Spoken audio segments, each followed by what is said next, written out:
लेकिन इस बीच हम प्रशांत किशोर की बात लाना चाहते हैं अजीत जी। देखिए देश में क्या हो रहा है मुझे नहीं पता, लेकिन बिहार में जो हवा नहीं बह रही है या हवा रुकी हुई है किसी भी पक्ष के लिए, उसके पीछे प्रशांत किशोर का जो जनसुराज है।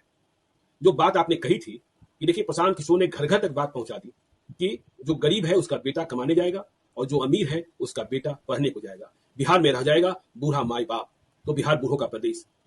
और अब तो और भी आगे बढ़कर प्रशांत किशोर कह रहे हैं तुम्हें बिहार को क्यों देगा, 39 सांसद देते हो लेकिन तुम्हें बुलेट ट्रेन नहीं मिलेगा, तुम्हें पैसेंजर ट्रेन के लिए भी गिड़गिड़ाना पड़ेगा, लेकिन जो 26 सांसद देता है उसे बुलेट ट्रेन भी मिलेगा। तो प्रशांत किशोर की बातें जो है ना वह जनता के दिमाग के भीतर घुस रही है।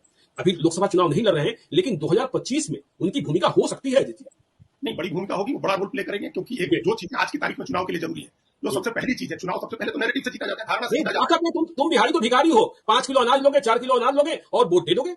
इसी वही तो जो नैरेटिव बनाने की कैपेसिटी है प्रशांत किशोर की, उनके जैसे किसी की नहीं है। वो दिखा दिया अलग अलग राज्यों में जाकर के भी और नेशनल लेवल पर भी नैरेटिव कैसे बनाते हैं, और दूसरा चुनाव कैसे लड़ा जाता है, चुनाव आजकल प्रबंधन का क्या खेल है, वो भी वो जानते हैं। तो वो बड़ी भूमिका में रहेंगे और अभी समय है जिस तरह से वो घूम रहे हैं और बड़ा एरिया कवर करेंगे। लेकिन हमने एक दिन और कहा था कि चुनाव में वोटिंग कम होना, उदासीनता लोगों में, ये भी प्रशांत किशोर इफेक्ट है। प्रशांत किशोर ने लोगों को समझाया है कि आप जाति पर वोट करते हो, आप धर्म के नाम पर वोट करते हो, और उसके बाद कौन आपके लिए स्कूल बनवाएगा और कौन आपके लिए अस्पताल बनवाएगा। उसको पता है कि वो आपको आकर के धर्म की बात कहेगा, जाति की बात कहेगा, आप अपनी जाति को वोट दे दीजिएगा। तो ये बात लोगों को समझ में आई है, लोगों को समझ में आ रहा है कि भाई हमारे देने से, वोट देने से बदल क्या रहा है, हमको कुछ मिल तो रहा नहीं है। इससे 5 किलो राशन मिल रहा है, तो 5 किलो राशन तो 80 करोड़ लोगों को मिल रहा है, पूरे देश में मिल रहा है, तो उसके लिए वोट क्या देना है। मतलब ऐसे जब 5 किलो राशन पर पलना है तो वो पल जाएंगे, वो मिल जाएगा आपको।